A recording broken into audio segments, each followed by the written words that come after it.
نہیں، حقیقت ابدی ہے مقام شبیری، بدلتے رہتے ہیں انداز کوفی و شامی، یہ کردوغلو بدلتے رہتے ہیں، شبیر ریمینز کانسٹنٹ، یہ سعد الدین کوبیک بدلتے رہتے ہیں، امام حسین ریمینز کانسٹنٹ۔ ہر دور میں وہی ایک حسینی روح ہے جو دور حاضر کے ہر یزیدی سے ٹکرانے کو تیار ہوتی ہے، یہ ہے وہ حقیقت ابدی مقام شبیری۔ لیکن انداز کوفی و شامی وہ بدلتے رہتے ہیں۔ آج آپ کے کشمیر میں کیا ہے، بڑے بڑے لوگ خطاب کر رہے ہوتے ہیں کشمیر میں میدان کربلا برپا ہے، میں کہا اچھا جی کشمیری کی ہیں، کہتے جی کشمیری حسینی ہے، میں کہا اچھا، اور انڈین آرمی جی وہ یزیدی ہے، میں کہا 10 وقت کوفے والا کون ہے؟ خاموش امت ہمیشہ کوفے کا کردار ادا کرتی ہے، and we are doing this۔ ڈرو اس دن سے جس دن آنے والی نسلیں تمہیں اور مجھے کوفے والوں میں شمار کریں، نعوذ باللہ، ڈرو اس دن سے، اس سے پہلے ہمیں میدان عمل میں آنا ہوگا۔ اس کے نام پہ ہم صرف کھا رہے پیسے۔ وہ نبوت ہے مسلمان کے لیے برگ حشیش، جس نبوت میں نہیں پے کرو شوکت کا قیام، جس نبوت میں نہیں پے کرو شوکت کا پیام، یعنی کہ جو نبوت آپ کو جہاد کا درس ہی نہ دے، جو 1857 کی جنگ آزادی کے بعد ایک لیترے کو انٹروڈیوس کروا کے اس کو نبی بنا دے، سو کالڈ نبی تصور کرنے لگ جائے، وہ شخص کہتا ہے کہ میں نے جہاد پہ صرف اتنی کتابیں لکھی ہیں کہ کئی الماریاں بھر سکتی ہیں، وہ کتابیں اس کے نام پہ نہیں لکھی گئی، وہ کتابیں مختلف عالم اور ذاکروں کے نام پہ لکھ کے مسجدوں، مدرسوں، امام بارگاہوں میں تقسیم کی گئیں، اور مفت میں، اور انگریزوں نے لٹریچر تقسیم کیا۔ اس میں یہ لکھا ہوا تھا جہاد بن نفس is the most important factor, and جڑے کشمیر جہاد کر رہے ہیں، فار ایگزامپل یہ جو بارڈر پہ جہاد کر رہے ہیں، جو انگریزوں کے خلاف جہاد کر رہے ہیں، وہ تو اہم ہی ہے، وہ تو چھوٹا جہاد ہے۔ آپ مجھے بتائیں نا، ادھر بیٹھ کے اللہ اللہ کرنا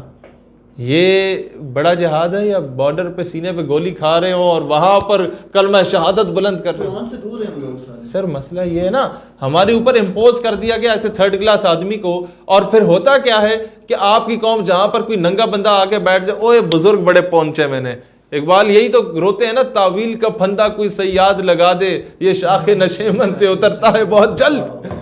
یہ فورن کے اندر بزرگ بڑے پہنچے، میں نے وہ بزرگ چرس پی کے بیٹھا ہوا ہے، شراب پی کے بیٹھا ہوا ہے، وہ بزرگاں دی پیر صاحب دی آنکھاں کتنی نشیلیاں جناب، کتنی گلابی آنکھیں پیر کی۔ یہ ہمارے معاشرے نے خود اپنے اوپر اس مرزا قادیانی جیسے بدبخت کو امپوز کر دیا۔ جب انگریزوں نے انٹروڈیوس کرایا، انہوں نے کہا ٹھیک ہے تسی کہندے ہو اسی جناب اینو بھی لا کے انٹروڈیوس کرا دیں۔ مسئلہ یہ ہے کہ اس وقت ہمارے آپ کے کشمیر کے راولہ کوٹ میں گیا، میں آپ کو سلوشن بتاؤں، اور پہلے میں ایک وجہ بتاتا ہوں یہ پھیلا کیوں، یہ گند جو ہے نا لبرلزم کا، ایتھزم کا اور قادیانیوں کا۔ یہ جو ایتھسٹ اور کامونسٹ لڑکے ہوتے تھے نا، ان کو ایڈ آتی تھی، یہ گئے راولہ کوٹ اور یہ پونچھ آپ کے ایریا میں، ان لوگوں نے وہاں پر 12-14 سوال لکھے اللہ کے بارے میں کہ اس کا جواب، جو کامونسٹ کے اور یہ لبرلزم اور یہ لادین طبقے کے سوال ہوتے ہیں۔ مسجد کا صحن کھلا ہوتا تھا، بائک پہ بیٹھے تھے یہ، جب وہ امام خطبہ دے رہا ہوتا تھا عربی والا تو کوئی چونچنا بھی نہیں کر سکتا تھا آپ کے رولز کے مطابق، وہ جناب یوں پھینکیں گے وہ بکھر جاتے پیپرز۔ وہ جو یونیورسٹی کے لڑکے ہوتے ہیں وہ کہتے ہیں وہ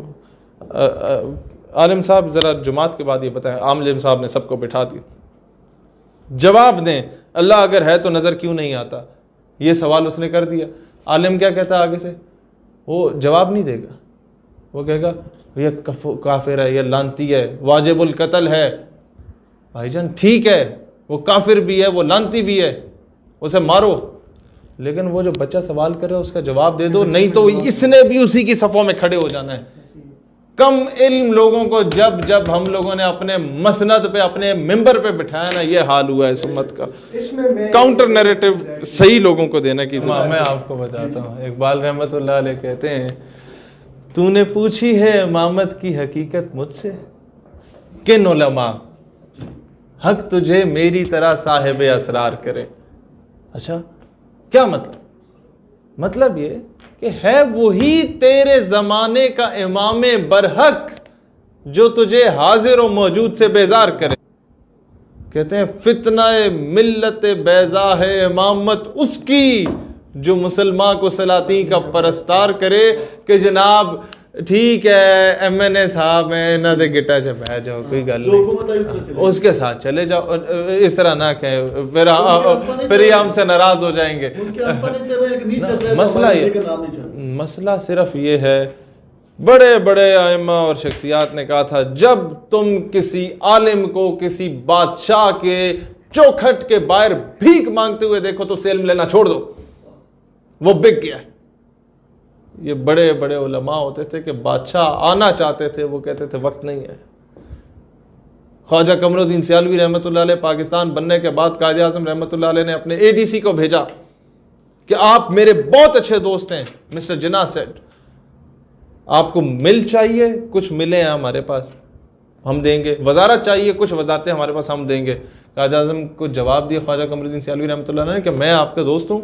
آپ کو حضور اکرم علیہ الصلوۃ والسلام نے چنا تھا for the sake of Pakistan میں نے اس لالچ کے لیے نہیں کیا لیکن ADC تھا اس نے کہا نہیں جی تسی دسو قائد اعظم پوچھ رہے ہیں کیڑی وزارت چاہیے کہتے ہیں اے ہما پیش فقیر ہما ایک ایسے پرندے کو کہا جاتا ہے روایات میں کہ وہ کسی کے سر پہ بیٹھ جاتا ہے بادشاہ بن جاتا ہے اکثر سٹوریز اس پہ بنی ہوئی ہیں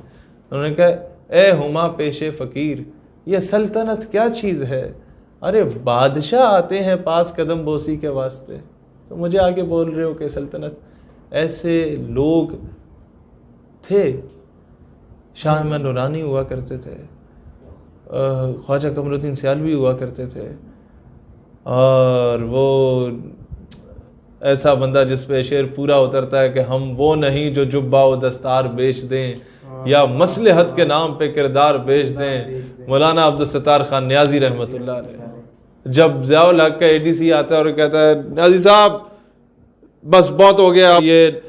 تحریک شریک ختم کریں اپنی وہ ہنس پڑے انہوں نے کہا بیٹا خیر جواب نہیں دیا نیازی صاحب don't you know we are in uniform we are running the state and you are under the state وہ ہنس پڑے کہ بیٹا I know you are in uniform you are running the state and I am under the state but listen to me very loud and clear I was in uniform when you were in liquid state میں تب تحریک پاکستان میں وردی میں ملبوس پاکستان کا پرچم اٹھائے لہرا رہا تھا جب تم پیدا بھی نہیں ہوئے تھے وہی نیازی صاحب کو جب اب میں آپ کو بتا رہا ہوں کون سے علماء ان کو جب کمرہ عدالت میں لے کے جایا جاتا تو جج ذرا جوان تھے ثاقب نثار کی طرف بڈھا نہیں تھا اس نے کہا نیازی میں نے تمہارے یہ ریکارڈز اٹھائے ہیں تمہاری ساری زندگی تحریکوں میں گزری ہے کبھی تحریک ختم نبوت تحریک نظام مصطفیٰ اور پتہ نہیں کیا کیا حرام بھی کر لیا کرو اس نے ٹونٹ کیا نیازی صاحب نے جواب دیا بیٹا نیازی اگر آج اپنی زندگی ان تحریکوں میں نہ گزارتا تو تم اس کرسی پہ نہ بیٹھے ہوتے کسی تھڑے پہ پکوڑے بیچ رہے ہوتے کیونکہ یہ وہ نیازی تھا جس کی طرف قائد اعظم اشارہ کر کے فرماتے تھے کہ ان نوجوانوں کی وجہ سے پاکستان بنا ان کے شاگردوں کو کیا ہو گیا سر مسئلہ صرف یہ ہے کہ حقیقت خرافات میں کھو گئی یہ امت روایات میں کھو گئی پھر اقبال رحمت اللہ علیہ بڑے خوبصورت انداز میں کہتے ہیں کہ پتہ ہے میں نے آ کے جبرائیل کی کہندا ہے صبح ازل یہ مجھ سے کہا جبرائیل نے اقبال کی کہہ گیا جبرائیل تیرے صبح ازل یہ مجھ سے کہا جبرائیل نے جو عقل کا غلام ہو وہ دل نہ کر قبول کہ عقل کہتی ہے IMF کی ایڈ رکی ہوئی ہے ایڈ لے لو دل کہتا ہے نہیں یار ایڈ آستے میں نو آسیہ نو باہر بھیجنا پڑے گا کیا حضور کی ناموس رسالت اور ختم نبوت پہ کمپرومائز کر جاؤں عقل کہتی ہے کہ جناب پیسہ بڑی چیز ہے دل کہتا ہے جناب غیرت بڑی چیز ہے عقل کہتی ہے جناب آپ کی موٹر ویز بن جائیں گی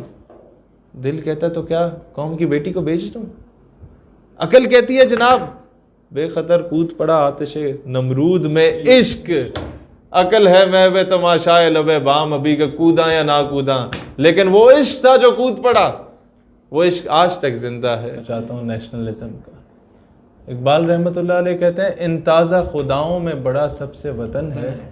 جو پیرہن ہے اس کا وہ مذہب کا کفن ہے اس کے بعد فرماتے ہیں کہ بتان رنگ و خون کو توڑ کر ملت میں گم ہو جا نہ تورانی رہے باقی نہ ایرانی نہ افغانی آپ جو مسلمان ہو بیونڈ دا باؤنڈریز ایک دوسرے کے بھائی ہو کے اخوت اس کو کہتے ہیں چوبے کانٹا جو کابل میں تو ہندوستان کا ہر پیرو جوان بیتاب ہو جائے people ask me question Iqbal پھر یہ جذبہ وطنیت ہے کیا؟ اس کا کانسیپٹ کیا ہے؟ یہ نیشنلزم کیا ہے؟ اس کو آپ کس پیراہے میں سمجھتے ہیں؟ اقبال نے بڑا سمپل سا جواب دیا، کہتے ہیں بازو تیرا توحید کی قوت سے قوی ہے، اسلام تیرا دیس ہے، تو مصطفی ہے. Islam is your ideology, it is your identity as well. اس کے بعد تم پاکستانی ہو یا تم ایرانی ہو یا افغانی ہو یا تم سعودی ہو، جو بھی ہو، فرسٹ یو آر اے مسلم،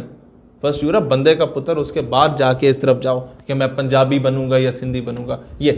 پھر اقبال رحمۃ اللہ علیہ نے جھنجھوڑ کے کیا کہنا کیا چاہا اس قوم کو. اقبال کہتے ہیں یہ نظام تبدیل نہیں ہوا ابھی تک. کیوں نہیں ہوا؟ تم بغیرت ہو. کیوں بغیرت ہو؟ کیونکہ دل سوز سے خالی ہے، نگہ پاک نہیں ہے. پھر اس میں عجب کیا کہ تو بے باک نہیں ہے، کہ دل میں تمہارے سوز کوئی نہیں ہے، نگاہ تمہاری پاک نہیں ہے. لوگوں کی ماں بہنوں بیٹیوں کو تم ہوٹنگ کرتے ہوئے جا رہے ہوتے ہو ٹینج بھاٹے سے گزرتے وقت،